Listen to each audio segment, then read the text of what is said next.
Welcome to the Dispatch Podcast. I'm Sarah Isger. Oh, look, it's Steve Hayes and Jonah Goldberg. Hey, guys. Morning. Hey there. I want to start on the world stage because some things have been going on. Obviously, we have France having the shortest tenured prime minister in their history, something that we've been seeing more and more of across the world stage. And even when we've talked about Donald Trump's victory over Harris, we've mentioned that internationally, these sort of change-fueled elections where the party in power has lost confidence seem to be picking up pace.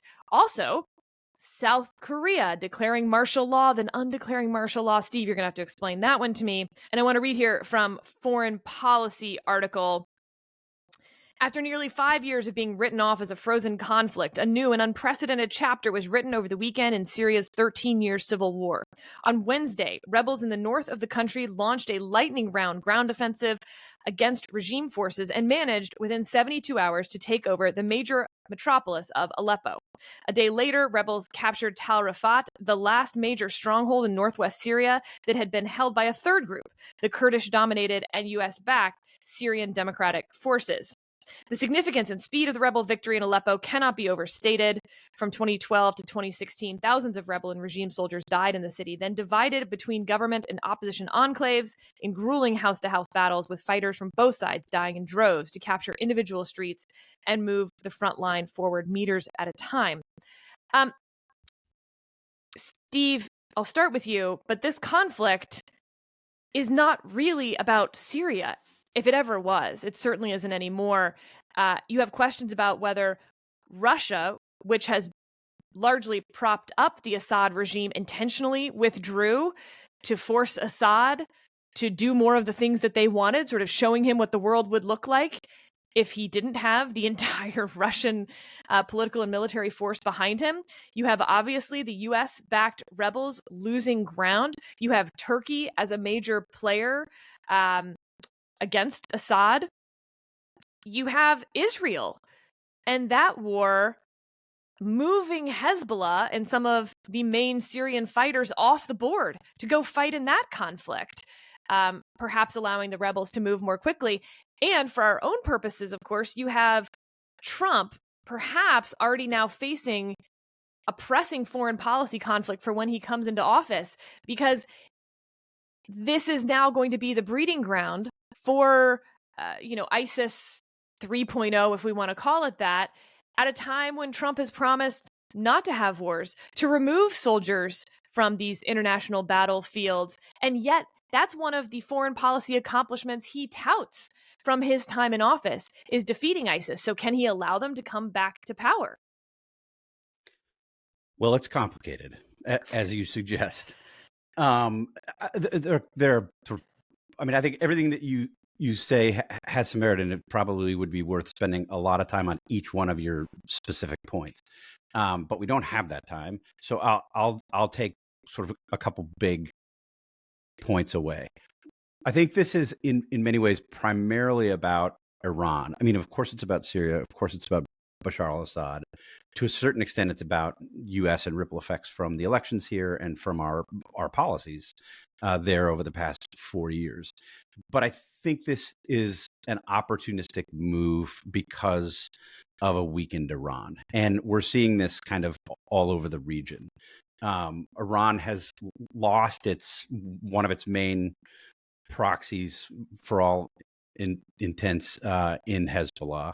Hamas is dramatically neutered. There's very little political support for Iran, even the kind of diplomatic make nice non-support that we saw for Iran in the days before October 7th has disappeared. And if you talk to people in the region, they will tell you that Iran is at its weakest point, come up with the date, since 1979. Pick the time. Bashar al-Assad is the puppet of the mullahs, is a puppet of the mullahs in Iran. He has been weak for a long time but I think has appeared strong because people haven't been paying attention to this, because the rebel groups have been relatively quiet, because the U.S. support for U.S. aligned pro-democracy groups, some of them in quotes, hasn't been a topic of much conversation.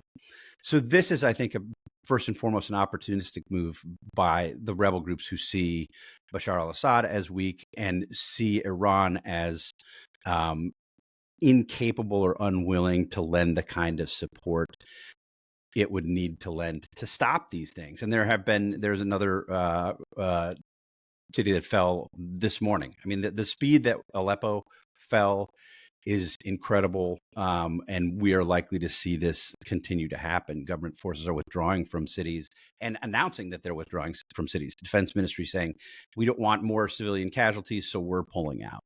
And the rebels are just sort of rolling one city after another. I think, a bunch of implications for the U.S. I do think some of this can be attributed to a Trump effect. I think the points that you raised with respect to Trump and ISIS and the possibility of a sort of flourishing Islamist breeding ground in Syria in a post-Assad world has to be a real concern. Many of these rebel groups are Islamist. They are, this is bad guys fighting the bad guys, fighting the bad guys, fighting the bad guys, in many cases, with a few good guys on the side. So I think that has to be a concern as you look at what would happen in a post-Assad Syria. But we also shouldn't lose sight of the fact that the main bad guy is Bashar al-Assad. He slaughtered hundreds of thousands of Syrians in order to keep power. He did so with the eager and enthusiastic backing of Iran, of Russia, and of others. And very little, I mean, the contrast between the sort of street outcry of what's happened in Israel and Gaza over the past 14 months versus the slaughter that Bashar al-Assad perpetrated over years, I think is notable. And the international NGO groups that are the most outspoken and the most outraged right now as Israel tries to defeat the terrorist groups that attacked it on October 7th, they were silent by and large for much of the time that Bashar al-Assad was slaughtering his own people. One sort of final footnote: it sounds, and we'll learn more about this in the coming days and weeks, it sounds like this not only caught Assad and his cronies off guard and caught regional actors off guard, it sounds like it caught U.S. intelligence off guard. Which, if you're worried about a post-Assad world in which the bad guys can build and grow, the fact that we were blind to something like this, apparently, should give us real concern about the state of our probably particularly human intelligence in that part of the world, and in particular in Syria. Jonah, do you want to reach out to the larger world stage here and what seems to be just a lot of instability and what we're learning about this century? Yeah, I mean, for example, in France, there's all sorts of domestic politics, just like we can look at domestic politics and spend entire weeks of podcasts on them.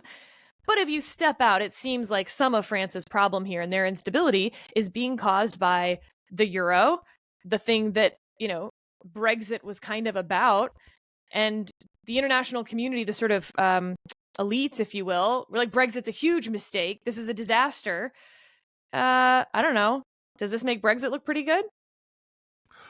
I don't. I mean, like, France was not in favor of Brexit. But I think the through line, I would say, and that, maybe it's just because, I was in India not too recently, and I just did another podcast about India. Everywhere you look, we've been saying here for a long time, we've been citing the social science on this, that since 2007, 2008, we've seen just this roiling wave of populism run through a lot of countries. And that explains the politics to a large extent of India. It explains what's going on in big chunks of Europe. It explains big chunks of what's going on in the United States, Brazil, to a certain extent Mexico, even Canada has bits and pieces of it. And I think it is, I mean, when you talk about it at a really high level of generality, it gets really easy to make the case. But then when you actually start looking at every individual country, it gets complicated, right? But Brexit, all of these things, what were they? What do we call the yellow vest people in France? My favorite moment of those protests was when two rival gangs of yellow vested protesters attacked each other. It was the ultimate Judean People's Front versus the People's Front of Judea moment in populist politics. The equivalent would be two different gangs of MAGA hat wearers attacking each other, right? And I think the problem is an enormous number of elites across a whole bunch of different societies have proven themselves incapable of dealing with these kinds of forces in a coherent and appealing way. And I think that one of the things that does worry me is sort of the demonstration effect stuff. I mean, when you look at what happened in South Korea, it really looks like an incredibly boneheaded move by the president of South Korea. But if you're sort of, I want to be very clear. I have no idea what is his name. Yoon is a very online guy. I have no idea, right? I don't know if he's MAGA adjacent. I think he was a better president for the United States than the person who's going to end up replacing him, because the opposition party is less on board for what we need them to be on board for. But you do get the sense that when the signal is constantly being sent that democracy and liberal democratic institutions are fragile, and that there is this moment, this inflection point, a phrase I despise so much, for sort of an Orbanesque moment in the West, you can kind of feel people in power looking for the opportunities to make that self-fulfilling prophecy. And it's a little bit what the South Korea stuff feels like to me. In France, I mean, I don't know, this stuff happened very quickly before we recorded, but I don't know where that's going to play out. But just the fact that the Le Pen crowd is gotten more and more mainstream and more popular there supports this, my point about the role of populist upheaval and distrust of institutions. And you can certainly find an enormous amount of evidence to support that thesis in the United States, right? I mean, right now we're talking about, apparently people in the administration are talking about providing preemptive pardons to people like, Anthony Fauci, because they want to protect them from populist backlashes and whatnot. And so I think it's sort of the theme of the moment, and it affects foreign policy in big ways. Steve? Yeah, I mean, I think there's a lot of truth to that. I mean, I think it's worth noting that this stuff swings sort of wild and fast, and sort of as we've seen in the United States, each side has its moments. I mean, we saw Joe Biden win in 2020. January 6th happens, and there's almost universal agreement that Donald Trump is done, right?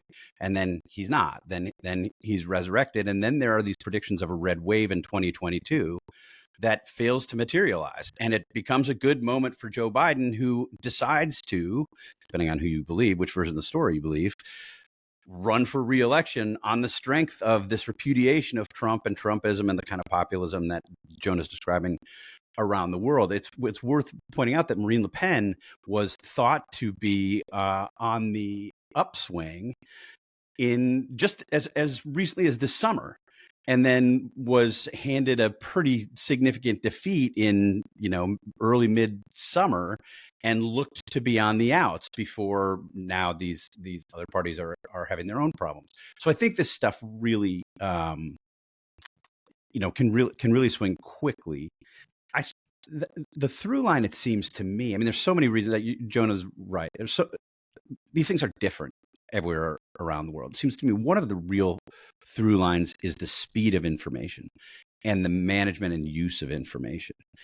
And I think one of the things that populists have been able to do is take information and the global skepticism of authority and turn it to its advantage in many of these different places. Obviously, here in the United States, you've seen Trump and sort of the MAGA hordes turn what I think is a well-earned skepticism of the U.S. media, earned for decades, turn it and use it as a weapon. And we've talked about this many times on this podcast, whether it's Steve Bannon's flood the zone with shit, whether it's Donald Trump telling Leslie Stahl he wants to discredit the media, so when they say bad things about him, nobody will believe them. This is a purposeful, deliberate, intentional strategy to use sort of information confusion to its political advantage. I think Trump has done this masterfully.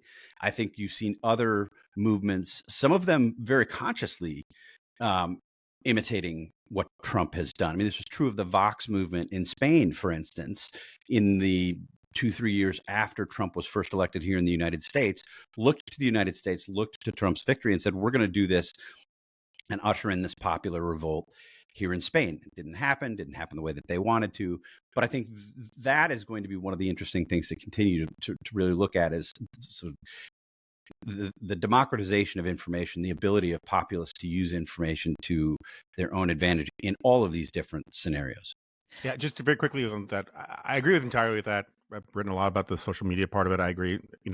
There's sort of the world has been shoved and exposed into what I once called the intellectual wet market, where you can just get the creepiest ideas intermixed with normal stuff, and it poisons the food chain and all sorts of things. And I agree with that entirely. But on your point about the pendulum swinging, I agree. I think most Americans, most French people, most Brits, most Germans, and Germany is having some issues these days too. Yep. Which guys named Goldberg are never too psyched about. But I think most people don't want to live in a unstable, populist, outsized rhetoric, politics of retribution kind of time. I think more normal voters want to live normal lives in sort of bourgeois societies and all that. My point was that that's one of the reasons why you get the pendulum swing, is that you vote in the populists, and then the populists by design don't know how to govern.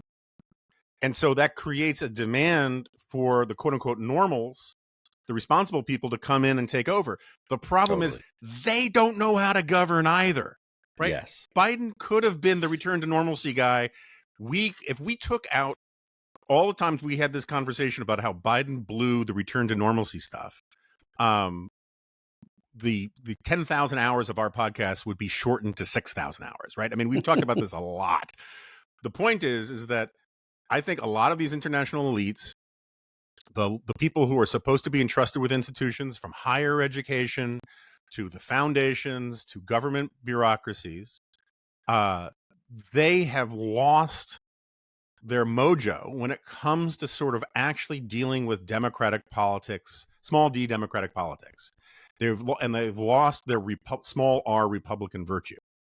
And so when they fail, at least the people who are speaking in a way that feels like they understand people's frustrations, they get another shot. And that's why that pendulum keeps swinging back and forth. I mean, you look at what's happening in British politics right now. Keir Starmer was supposed to be the politics of, he's basically the return to normalcy guy, right? That's because the Boris Johnson party and the head of cabbage, whatever it was, Liz Truss, right? And then all that, they burnt out their trust. And so they're, okay, let's give these guys a chance to govern sanely. And people are like, this is not what we meant. And so now it looks like conservatives might get another shot down the road. I mean, that's the wobbliness of this dynamic. Yes. Competence and normalcy. And yet nobody will run on that. I mean, this goes back, to bring it back to domestic politics. This is David Shor, that Obama data guy who got railed by his own team.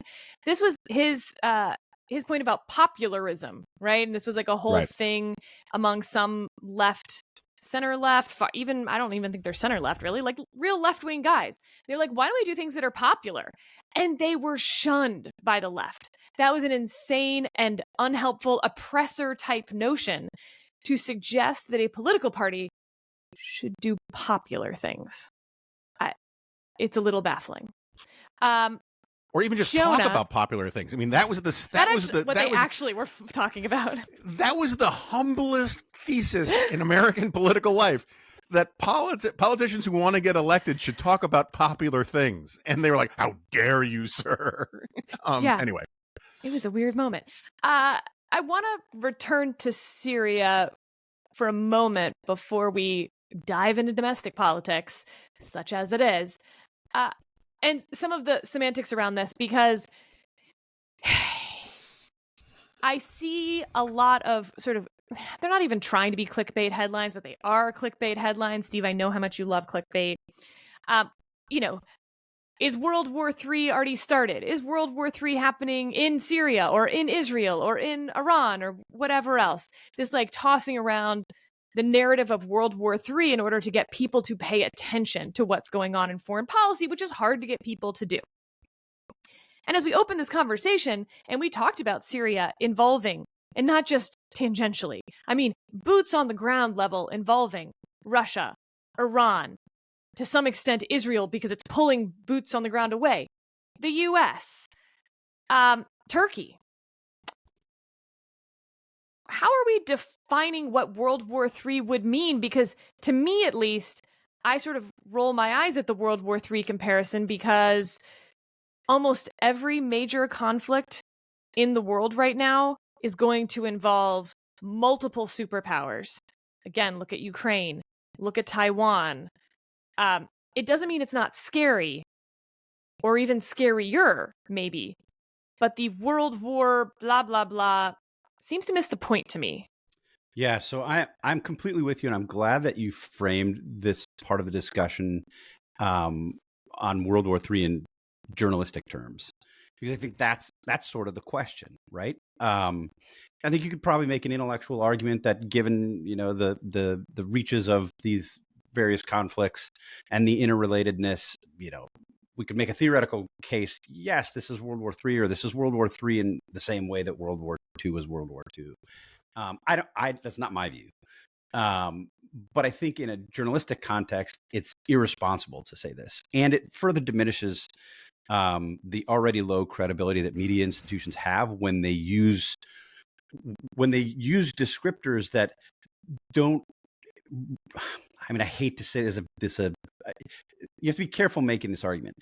What I was going to say is, when they use descriptors that don't resonate with their audience. I mean, you use the term World War III to newspaper readers in Kansas, and they will look at the institutions that are propagating this sort of case and think, like, what are you talking about? Like, I'm going to the grocery, my kids go to soccer. It's not World War III. And that's true of Germany, and it's true of so many places around the world where it doesn't look or feel anything like World War III. And I think you have to be really careful, because you can further diminish the credibility that you have earned by doing this. That said, I think if something is true, you shouldn't not say it because your audience won't like it. That's my caveat. But I think there's a middle ground here. It's definitely the case that world events are much more interconnected, interrelated, sort of geopolitical butterfly effect than I think a lot of the people on the realist camps on both the right and the left would have us believe. The idea, as argued by some very smart sort of conservative intellectuals, that we could sort of walk away from the Middle East so that we could focus on China, was always a fool's errand. It was never going to happen. And the idea that walking away from our commitments in one part of the world wouldn't dictate sort of the responses, the behavior of leaders in another part of the world, is silly to the point of being dangerous. And it's why I think the people who have argued that, for the United States to undermine NATO, for the United States to sort of shrug its shoulders at Vladimir Putin's aggressive moves in Ukraine and, rhetoric potentially promising additional moves elsewhere, and think that, we could instead say like, it doesn't really matter. We got to focus on G. It's as I say, foolish to the point of being dangerous. Jonah, World War Yeah. III, are you for it? Tell me what our war aims are, and I'll tell you if I'm for it. I agree with the last bit of what Steve had to say, and I agree with Steve on the sort of policy implications of a lot of this and the journalism point, but I look at it a completely different way, basically, which is not to say his way is wrong, just I come at it from a completely different angle. I heard Steve is wrong and stupid. Well, fair. Eyes in the beholder kind of thing. I have, this is a long-standing gripe of mine. I'm not alone in this. For 20 years, not Steve's stupidity, but the fact that like for years after Vietnam, I mean, George H.W. Bush called it the Vietnam syndrome. Any military conflict, the media would immediately go to saying, "Is this another Vietnam?" You'd start the clock for for Johnny Apple at the New York Times or one of those guys. For when they're going to use the word quagmire. And what my problem with this is that was just one facet of basically the goldfish memory of American elites and journalistic elites, policymaker elites, activists, pro-war, anti-war. They basically only have the vocabulary of like 3 wars. And the Cold War, right? So everyone wants to talk about, are we in a new Cold War?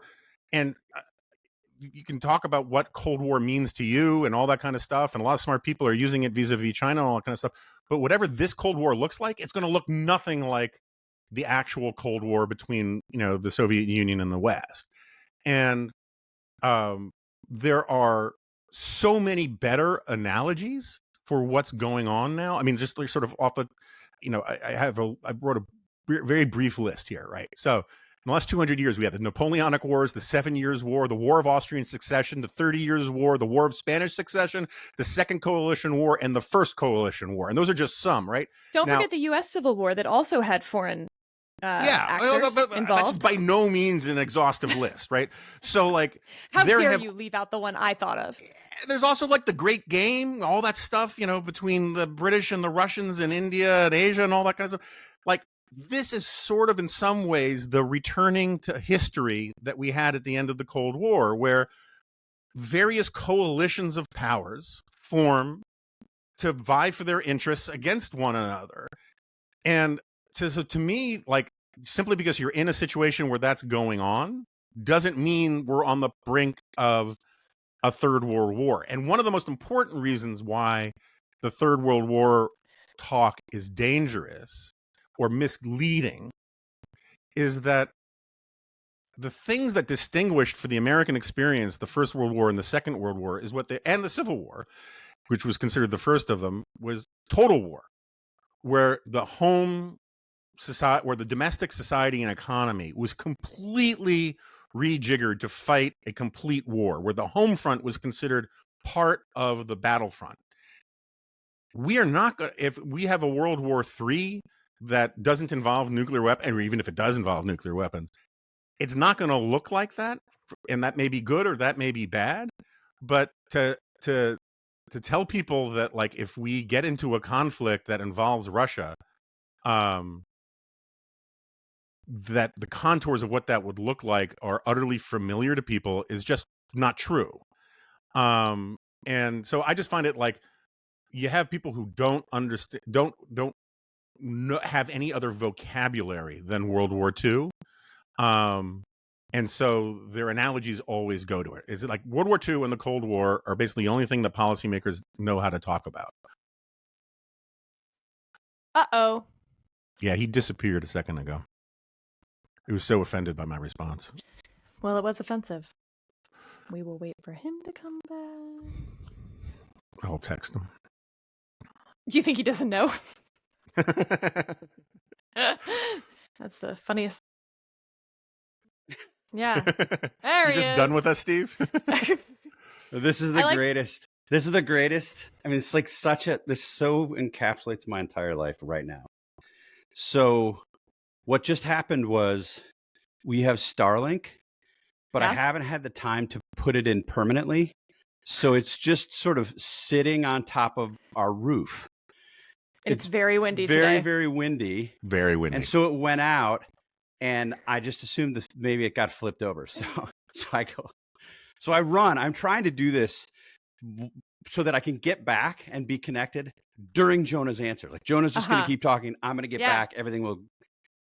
So I have to climb out this window in our bathroom from our bedroom. We're lucky we ever saw you again. No, for real. So here's the problem. In order to do that, I have to sort of hoist myself up with my with my arms, like I'm doing, like a push-up or like a pommel horse move where I swing my legs out. And I think good thing you're so live. Totally ripped my pec. So I'm in so much pain right now. It's just geez. It's like, I've done that. It hurts like hell. And I'm, I haven't lifted a weight in 6 months. Like, I haven't done this for.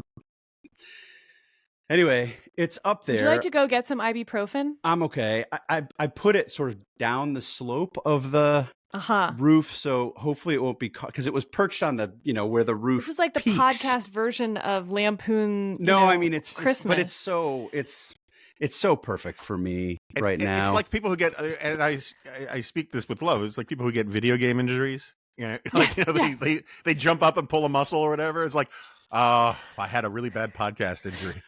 I wrote a piece about this once for the Weekly Standard called "Old Man Injuries," and it was about exactly that. Steve, you referenced the anonymous Biden officials floating the idea of issuing blanket preemptive pardons. This follows, that was actually of me, course, by the way, but it's okay. Y'all are interchangeable. It was a good point, so she assumed it was me. I mean, you look the same, you sound the same. It really makes no difference to me who says what. I'm taller. Are you? Oh yeah, definitely a couple inches. I think of Steve as being quite tall. Huh? How tall are you, Steve? 6 feet even. Not How that tall are you, Jonah? 6'3". Maybe 6'3". Yeah. Huh. Yeah. To think I thought of you as so diminutive. I could probably still rebound you, but possible. I think I'd probably take you in basketball. We would both die, but we would. But when we both keeled over, the score would be me up by like 3. I think I could actually beat you in basketball. I don't think you could beat me in basketball. I don't know. You do know I played college basketball, so for an Olympic college, but it was college basketball. Yeah, on the girls' team. No, it wasn't the girls' team. It was the first men's team. But you didn't have to be. Well, we won't even go there. Okay. Anyway, this followed on the heels of President Biden issuing the most blanket pardon since Richard Nixon for his son Hunter Biden. I, for one, am having an exploding head moment, both about the Hunter Biden pardon, which sort of no matter what reason you can give me for why this is justified. For example, he's concerned about the incoming administration and their promises on retribution. Then why did he pardon him for the convictions that were gained from his own Department of Justice? That has nothing to do with future concerns. Or he thinks Hunter was selectively prosecuted, again, by his own Department of Justice, despite multiple judges disagreeing with that assessment, and the false facts that Biden himself put into his pardon statement about Hunter Biden's, the evidence against him. For instance, he said the Department of Justice doesn't prosecute and go to trial against people who have failed to pay their taxes while they're addicted. Except Hunter Biden, in his own filings in court, acknowledged that he continued to not pay his taxes after he was no longer an addict because he wanted to maintain his lifestyle. Well, DOJ brings those charges pretty frequently. And I've talked about the gun charges as well, but worth noting, nobody brought charges against him for these gun violations until he wrote a book for profit in which he described criming. So I don't know what to tell you, man. But Steve, I've gotten to have my say on the flagship podcast, Advisory Opinions.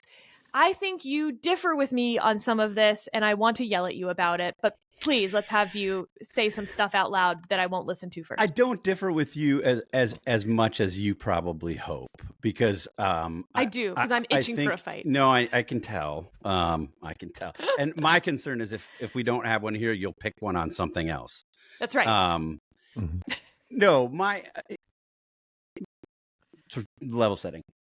I mean, I think what Joe Biden did is outrageous, and it's outrageous for all of the reasons you just laid out here. And while I hate to admit it, I did listen to this other niche minor podcast. Is that your first time ever? Pretty good arguments there too. Okay. Yeah, that's my first time ever. We'll stick with that. No, I mean, I think what Joe Biden did here is totally outrageous. Jonah's written about this. I think there's sort of reasons to be outraged on a number of different levels. One, because of what Joe Biden did. Two, because of how he did it and the arguments he used. Three, because he promised that he was not going to do this and then went ahead and did it anyway, when most of us, I think, suspected he was going to do this all along. Some of us, Jonah included, you, said all along he's going to do this thing, and were mocked and criticized for it. And then four, the number of people in the media who and Jonah's got an entire G file on this. We should put it in the show notes. It's actually a G file worth reading. The number of people in the media who not only reported that Joe Biden had said, and the White House press secretary had said repeatedly, that Joe Biden would not pardon Hunter Biden, but then turned character witness. And this was true not only of sort of Democratic partisans in the media, but of mainstream media reporter types.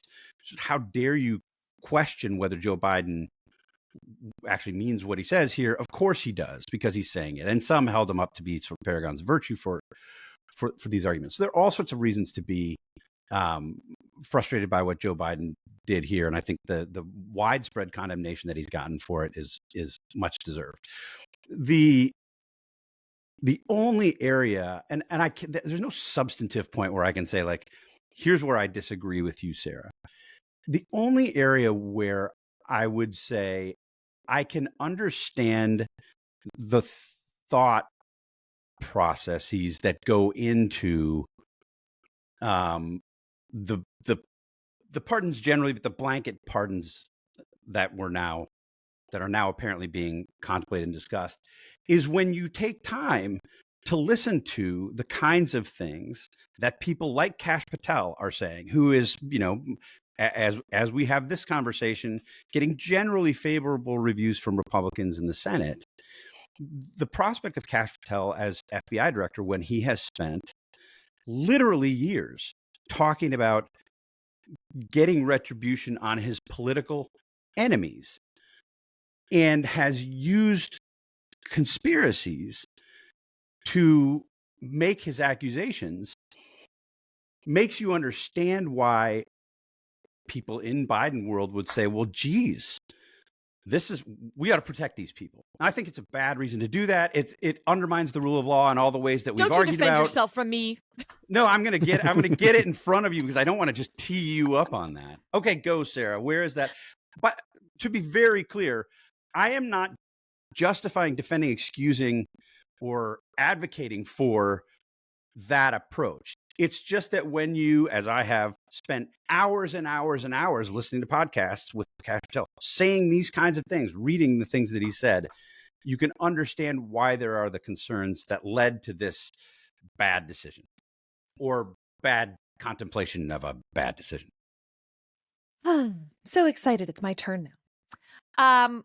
Look, these were the same people who were screaming at the top of their lungs about how dangerous it would be if the Supreme Court granted Donald Trump any immunity. And when they were told, yeah, but what if a future administration decides to bring these sort of tit for tat, politically retributive charges. And they said that was an insane notion. In fact, in the oral argument, they said that was a crazy idea that the Supreme Court should not consider in its constitutional determination of whether the president has any immunity from criminal charges after leaving office. That was from this crowd. And the Supreme Court, in fact, very much agreed with them in a lot of ways. It was trying to balance, on the one hand, preventing that sort of politically retributive criminal process against former presidents while wanting them to be able to bring charges against actual crimes. So what the Supreme Court did was it said for unofficial acts, you punch someone in the face, you can bring criminal charges, even if he was president at the time. For core official acts, Congress can't pass a law saying it's a crime to pardon someone. So nope, you can't bring charges against a president for that. And for official acts that aren't those core official acts, I don't know. We're just going to have to see. We're going to have to basically balance the government's interest against the president's interest to be able to do his job. So then, fast forward, they then scream about the Supreme Court, how it's an institution protecting Trump, how it can't be delegitimized enough. They're delegitimizing themselves with their partisan decision-making. How dare they immunize Trump? And now they're talking about immunizing tons of executive branch officials from politically retributive criminal process with no regard for what conversation we were having 6 months ago. I find it mind-blowing. I would also like to take this moment to mention the fact, because we'll now, move to Kash Patel as well, and I guess Jonah's still here. Oh, that's right. Yeah. Hey. So Kash Patel, this, person they're all worried about, had a Appendix B in his book that was released. Title of the book was Government Gangsters. Okay. I had not read this book. I'm not even sure I was aware of this book. But anyway, Tim Miller and others brought to my attention that I am actually in Appendix B, mentioned as one of these deep state government gangsters. He, of course, says the list is not complete. He says it leaves out members of Congress and members of the media. The list has 60 people in it, ranging from Kamala Harris, Joe Biden, Hillary Clinton, to Pat Cipollone, White House counsel under Trump, Bill Barr, Attorney General under Trump, Rod Rosenstein, Deputy Attorney under Trump, me. And then it has people who you are even less likely to have heard of, who were, for instance, FBI agents or in the national security apparatus as actual civil servant employees.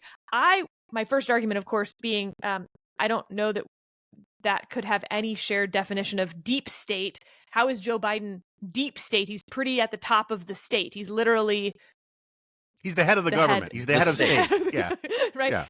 Not very deep. I would argue that senior level political appointees to Donald Trump are not deep state either. In fact, I wrote a whole op-ed in the Washington Post after I left government service describing it as shallow state. The people who said to Trump's face, either I won't do that or you shouldn't do that, sir. That's not deep state. That's just persuading the president not to do things. I don't know why I'm in Kash's list. I've never met him. I've never been in a meeting with him. So, Adam, I've never actually heard Kash Patel's voice, but Steve Hayes has, and he's picked out a clip for us from some of Kash Patel's podcast interviews. Could you play one of those for us? Here's a simple mathematics about Air Force Two and Air Force One. Air Force Two can't get off the ground unless the president authorizes that trip. So of course he knew where Vice President Joe Biden was going. He was sending him there. And it's not like President Obama is an idiot. He's a really smart guy. If Hunter Biden's on that trip, which he was scores of times, you bet President Obama knew Hunter Biden was with Joe Biden in China and elsewhere. And so there's another connection with President Obama and the Biden corruption syndicate. Steve, why is that clip interesting to you? So the context for that, I think, is really important. This was Kash Patel on a podcast hosted by Devin Nunes, former member of Congress, former chairman of the House Intelligence Committee, former boss for Kash Patel, who's now the head of Truth Social, Donald Trump's social media company. And what Kash Patel was arguing was that Barack Obama was essentially the puppet master behind Joe Biden and Hunter Biden and all of the string pulling that was going on to allow the Bidens to steal the 2020 election was in fact being orchestrated by Barack Obama. But I think which I think that entire argument is spurious. But the narrow point, I think, is the important one there. What he argued in that clip was that the president of the United States, the leader of the free world, signs off on the passenger manifests for Air Force Two. Do you know how preposterous it is to believe that Barack Obama was deciding who travels with his vice president? It's totally insane. If you've ever been on Air Force Two, if you've ever done any of this kind of government travel, there's no... Barack Obama has Steve, nothing to do with that. I have a actually relevant story about this. So, when I was traveling with the Attorney General, sometimes, there's basically a bunch of government planes around, and some are sort of belong to or designated to the Department of Justice, several FBI small private planes. But if they're all in use for actual, criminal law enforcement stuff, sometimes we would need to borrow the plane that would be Air Force Two if the vice president were flying on it. If he's not on it, it's not actually Air Force Two, but it's literally the same plane. So we're down in Houston. The other planes are all in use, and so we need to borrow Air Force Two. But also, I have found a stray cat. And I decide the best plan of action is to try to smuggle the stray cat on the plane to bring it back to DC, where I have found it a home. The cat is so young that basically no vet will take it. I can't fly it on a commercial plane because they don't take kittens under a certain age. So this is this cat's only help. Otherwise, it's going to be euthanized, right? This is literally life and death, Steve. So we are in the motorcade. It's like a 4-car motorcade heading from downtown Houston over to the airfield where the plane is waiting for us. And I get busted with the cat. I mean, this plan wasn't very well thought out. I had a scarf, and I thought if I covered it with a scarf, they maybe wouldn't notice the meowing. I was wrong about that. I acknowledge that. So the head of our FBI security detail, very kindly calls over to the Pentagon to get permission to have a cat on the plane. And this actually does not go to some lower level flunky, Steve, as you might have suspected. We actually end up needing clearance from a 2-star Air Force general to bring this cat on the plane. It is only the second animal that's ever been brought on the plane after Marlon Bundo was flown from Indiana to the vice president's residence. And this 2-star says, I'm sorry, I actually need to speak with the attorney general to have him make this request. So the AG takes the phone, makes the request. This is all quite ridiculous. I am feeling very sheepish at this point in the waste of government resources. And then the head of legislative affairs, Stephen Boyd, whose name I mentioned because he's on Cash's list as well. Again, there's only 60 people on this list. Kamala Harris, Hillary Clinton, and then me and Steve Boyd. Anyway, Steve Boyd turns to AG Sessions and says, "Sir, why did you do that?" And he says in his Alabama accent that I won't do very well, "Stephen, I got a lot of problems, and saying no to Sarah ain't gonna be one of them." That might be the most Sarah story I've ever heard. And I will offer a smaller, less hilarious one of those of my own, because and let me be clear, this is not an attempt at one-up, because you can't do better than that. So my point is, by the way, the president of the United States did not sign off on who was traveling on that. Correct, right. So I was traveling with Vice President Cheney on Air Force Two, because it was Air Force Two at the time, because he was on it, and we had a stop coming back from the Middle East at Shannon Airport in Ireland. And one of my colleagues, we had about 45 minutes. It was a refueling stop. One of my colleagues, I'll go ahead and name him, Olivier Knox, who was a great travel companion, a wonderful reporter, a really good guy, and somebody who once brought Woodford Reserve into Iraq and Kuwait, taking great risks to do this.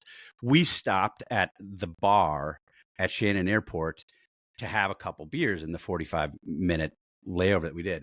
So we had a couple beers, a great conversation with the bartender, gave him a big tip, and he let us walk off with 2 pints of Guinness to try to get back on Air Force Two. So we walked back to Air Force Two and tried to kind of subtly, I mean, we didn't hide them like you did the cat, but I was holding it low, trying not to on be the like other side of your body, like against your leg. Yes, exactly. Yeah, like, I've done we that weren't before. showing the beer off, but we weren't really Yeah. like hiding it in a deceptive kind of way. And we got busted. I can't remember who saw it or who stopped us, probably one of the members of the Vice President's Secret Service detail. And, we felt a little stupid. Like, why are we bringing a beer on? I mean, they serve beer. You can get a beer on Air Force Two. It was like, that wouldn't have been a problem to just get a beer on Air Force Two. Anyway, as it happened, the Vice President was right behind us when we got busted, which at first I was horrified by the fact that he had just seen us like sneaking these beers onto Air Force Two, until the point when Vice President Cheney said to the Secret Service, "Oh, come on, let him on with the beers." So we got authority from the Vice President. I'm not sure it was required, but we didn't call the president. You didn't call the president. And if you're building a conspiracy, as Kash Patel was doing in this instance, like, you can't build it on a foundation that is totally at odds with reality, the way that he has done here. It's not the case that Barack Obama would know who's traveling with Joe Biden on his various flights over. Obama's not looking at the flight manifests. It's so preposterous, but it speaks to, I mean, the other point, and then I'll finally shut up, and Jonah, you can get back in here. Is Jonah still here? Unless you don't want him to, Sarah. Clearly. It's like that Matt Damon bit on Jimmy Kimmel. Think about Sorry, we've run out of time. Think about how warped your sense of reality has to be if you include Bill Barr on a list of deep state functionaries. And this is the same Bill Barr who sought to actively undermine the Mueller report, the Mueller investigation, I would say, who appointed John Durham to do his own investigation that would have the effect of ultimately undermining certain aspects of that, and I think uncovering some important details related to it too. But the idea that Bill Barr, who served as Trump's attorney general, is like a deep state functionary suggests a worldview so at odds with reality and so warped that if it were me, if I were a Republican senator, I would just take those two discrete facts, set aside the things he said about going at, targeting journalists criminally, set aside some of the other outrageous things that have been listed since he's been nominated, that people have been reported on, and just focus on those two things. If you're a Republican senator, do you vote for somebody who sees the world this way? Okay, what I really took from that story is that in, 1972, we have boys on the bus doing coke in the back of the plane, and Steve's having trouble getting a beer on the plane. So how's that for social conservatism winning over the long haul? Jonah, it's been a while, friend. Do you remember what my voice sounds like? Not really.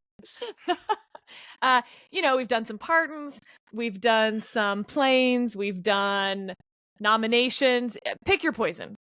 Okay, so in short order, one, on this deep state stuff, I'm reminded of one of my favorite scenes in one of my favorite movies, Barcelona, the Whit Stillman movie, where one of the characters, and I'll keep it short, says, people keep talking about this thing called subtext, which I gather means an implied or somewhat buried or hidden message in the text.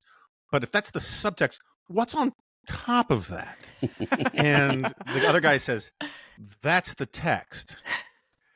And that, when I hear this deep state stuff, Bill Barr, who was the attorney general, being part of the deep state, this is now the logic of the cancer cell, where basically anything I dislike becomes the deep state. And they're using it very much the way a very adjacent crowd used to use the word neocon. It's just the people who have an agenda that I'm going to paint as sinister. I don't think it has a lot of explanatory value. I got into a back and forth with Eli Lake about this on The Remnant earlier this week. I kind of like Philip Hamburger style deep state stuff, like administrative law stuff. Charles Murray's book By the People, which gets into the sort of the two-tier system of justice for the deep bureaucracy in America. But like the deep state stuff makes it sound like Sarah and all you guys were going to meetings and had cells where you were getting your agenda and your marching orders for how to undermine the Trump presidency. And that's just a conspiracy theory. It's just a dumb conspiracy theory that masquerades as this sort of sophisticated point of view, which gets me to Kash Patel. I agree with everything that Steve says about Kash Patel. At the same time, I think, this Gangsters in Government book is not the relevant text. The relevant text are his children's books. Because oh my God, I'm so offended by these. So in the children's book, he talks about King Trump, or I forget the names. It's like King Trump and Queen Hillary and whatever. Forget the plot line, which has its own absurdities. We don't have a king. It's very offensive to make a book about American government for small children that talks about royalty and presumably bloodline and hereditary leadership. Like, I'm deeply, deeply, deeply scornful and concerned that that's how you think we should teach children about American government. Blah!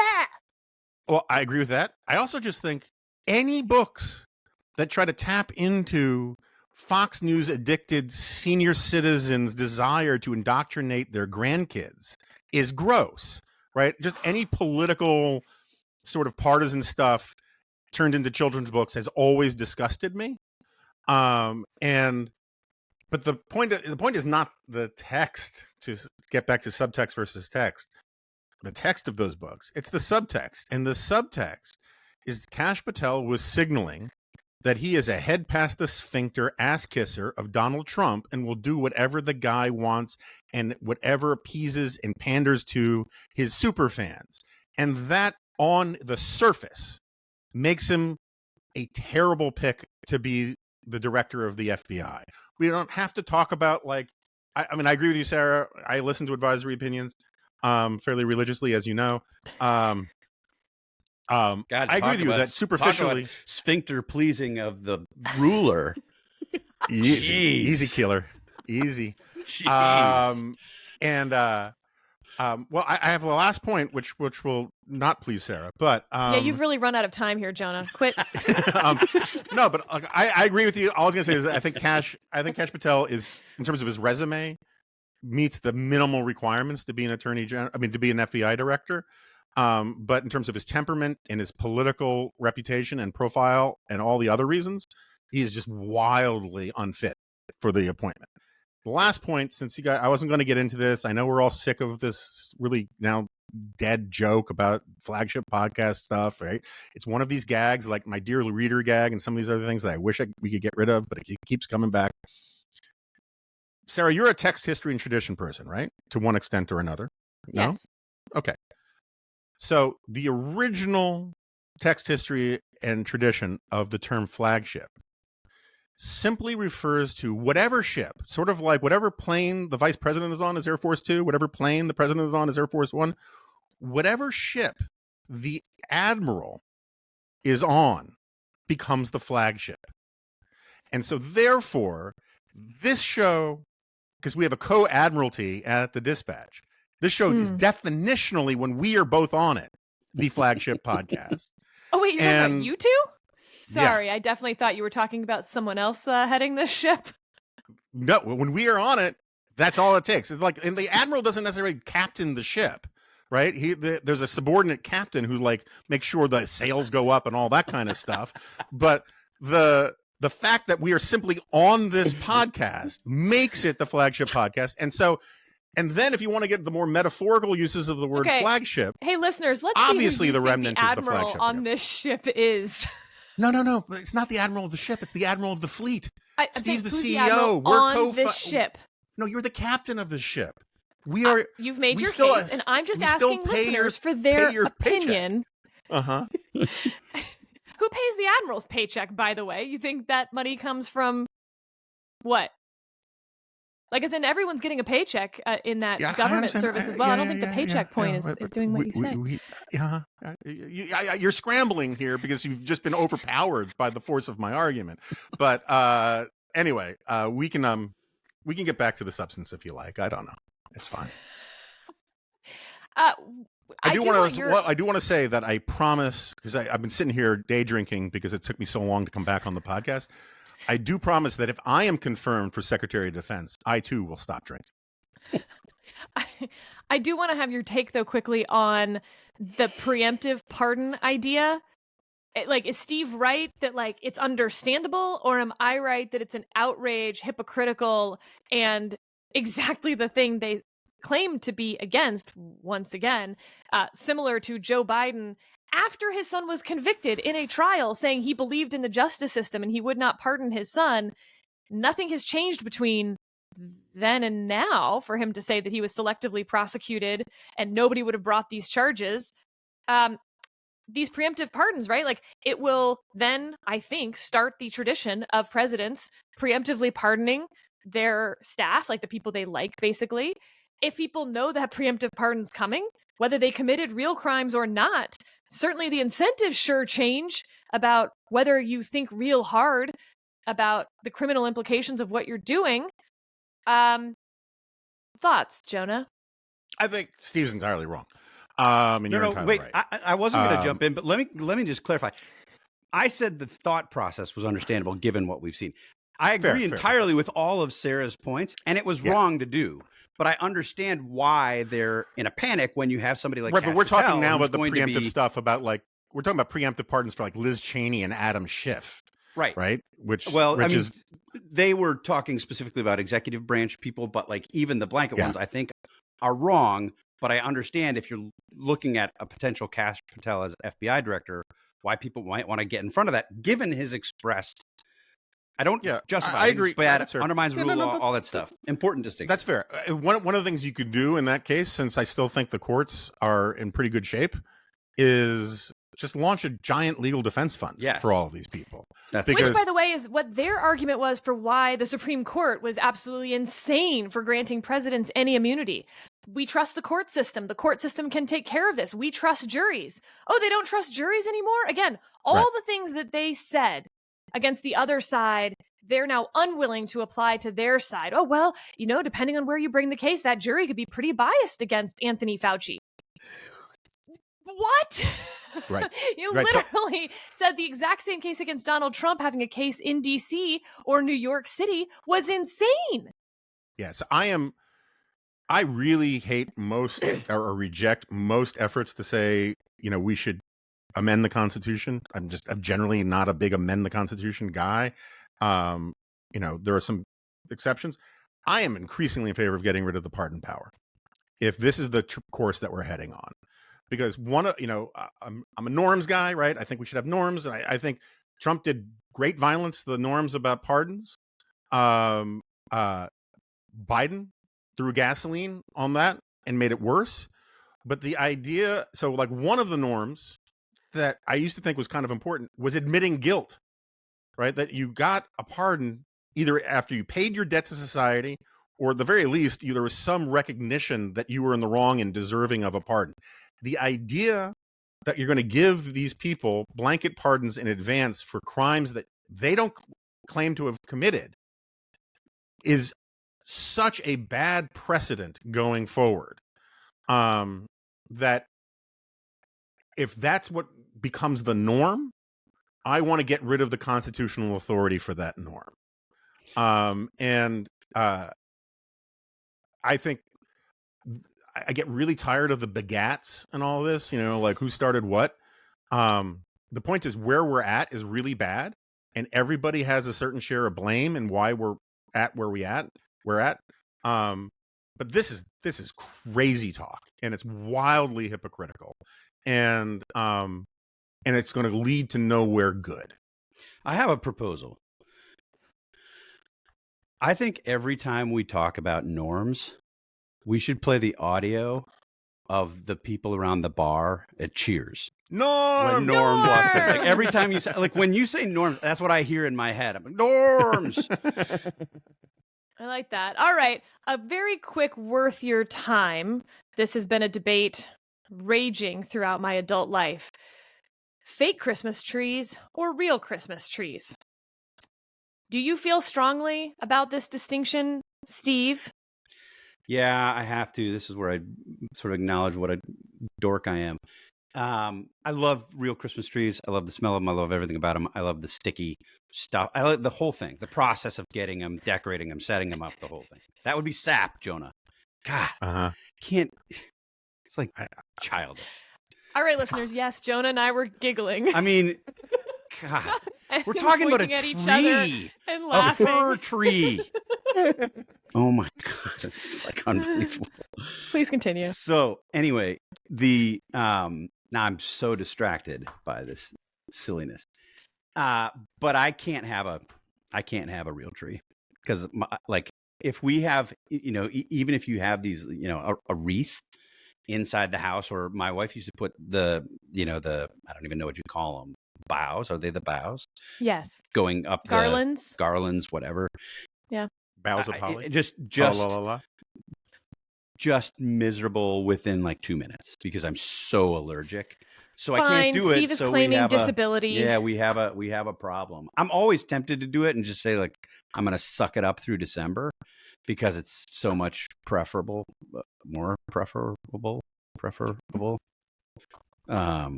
Better. Popular.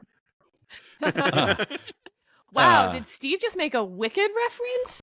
Yeah, or Steve having did a your stroke. Daughter? I've got girls. I've got girls. Did you go see the movie in theaters? I did. I mean, Wow. to be accurate, I saw half the movie in theaters because I slept for the first 40 minutes. Yeah, woke up for the middle and slept for the end. But oh my God. Yeah, okay. Saw some of it.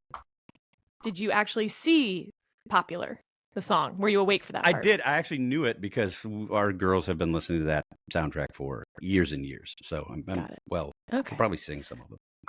I won't. Please don't. Please don't. I won't. Please do. Okay.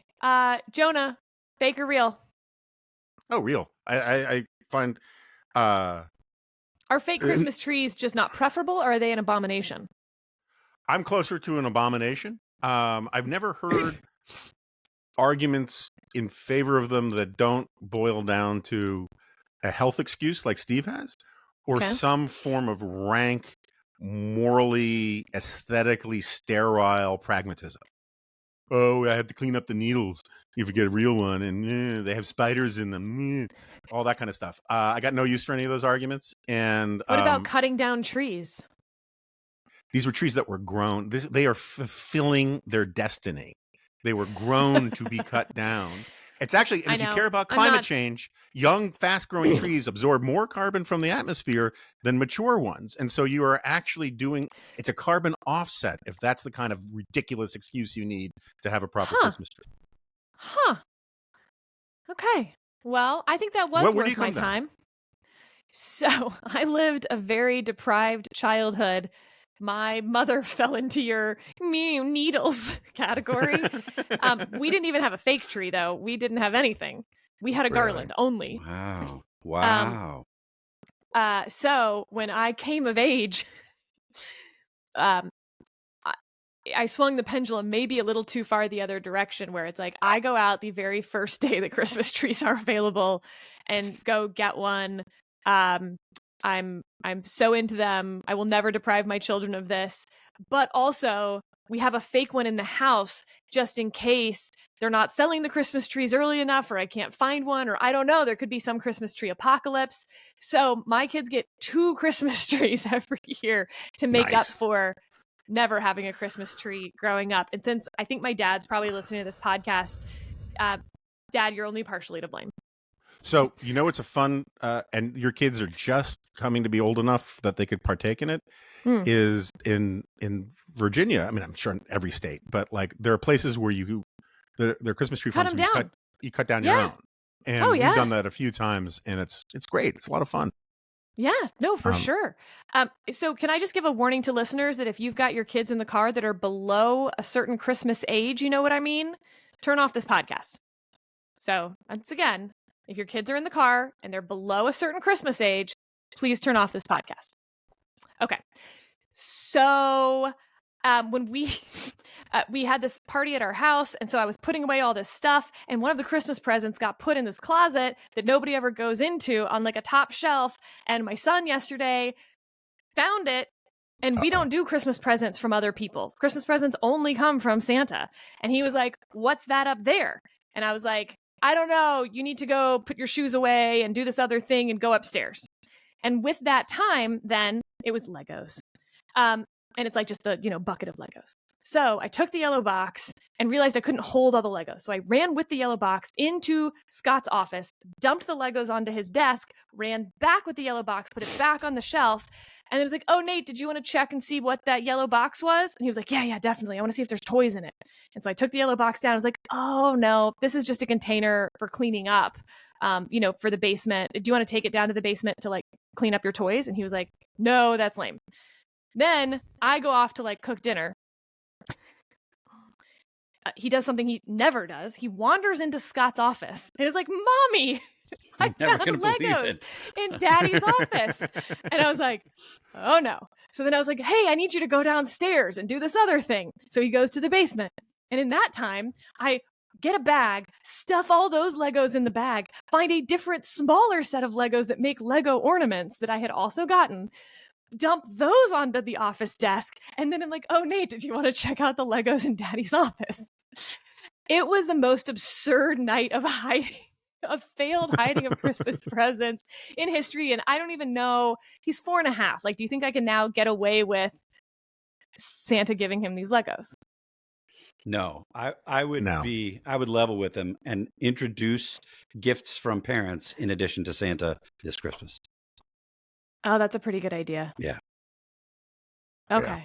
He probably won't. You make the distinction. I'm not sure he'll even remember. He won't. He'll get a gift from mom and dad, and it won't be "Hey, wait a second. I've never gotten gifts from mom and dad on Christmas." He'll just be like thrilled just at don't the say thing. anything. Yeah. Okay, that makes sense to me. It was like the Rube Goldberg of Christmas disasters. Pretty good. And of course, Scott's at a work dinner, if you're wondering why he wasn't helping with any of this. So like, I'm single parenting. There's a 15-month-old who's constantly trying to murder himself. And then, presents being found. I mean, you could have just told him that this is what Scott does when he goes into his office, right? Daddy goes and pretends he's working, and he's actually just doing Legos. And in case you think I'm one of those people who like got all my Christmas presents and all my decorations are up and all of that, that is false. It's literally the only thing that I got in advance because we were at Target and I saw it and I was like, "Oh, I'll just go ahead and grab this." So we had a similar issue with Lou when she was really little, going to preschool, which was like just around the corner from our house. Basically, is since Jess and I both work from home, like I would take her to school and usher her out, and sometimes we wouldn't turn off the TV before we went, right? Because it's just on and like this morning chaos going on. And our daughter became pretty convinced that we just kept watching Elmo all day when she went off to preschool. And she was like, "Why can't I mean, like what you guys do, why can't I stick around and watch, Wonder Pets or whatever it was?" And that's why it was good for me to go back to an office. So anyway. We both work from home, so so Nate has created his own office, and he tells us sometimes that he has to go to work, and then when we're like, "Oh, sad, we wanted to play," and he's like, "Oh, well, I've got to go to work," and he goes to his office, and then we'll come back up and be like, "My call got canceled. Do you want to play now?" That's awesome. That's like a friend of mine, his nephew would dress up in a blazer and tie to go to kindergarten. Like no one else did. It wasn't a dress code school, and he would carry in a briefcase, one of those aluminum briefcases, and people would ask him, "What's in there?" And he would say, "My documents." And then they opened it up, and it was just an X-ray of his right arm. That was it. Those were his documents. It's important to have.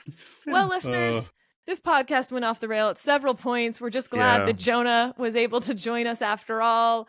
It's good to have flag officers on the boat. True. I will You're so have a pissed. comeback to that next week. Sarah, do you know the amount of research Sarah is now going to do to try to come up with a counter argument? It's so rare to see Sarah this nonplussed, and now she's going to go build a case. There's going to be entire AOs dedicated to this. We're going to have She's JAG gonna be like- officers. She's going to be like the Esquire guy who asked ChatGPT to write the case about Neil Bush's pardon that didn't happen. But You know what? No, we have JAG officers who listen to this podcast. Dear JAG officers, I would like a brief on this. 3 pages is fine. 10 pages is preferable. Explaining why Jonah's wrong. With that, I hope everyone is enjoying the beginning of their holiday season. And may you find many a squirrel in your real Christmas tree.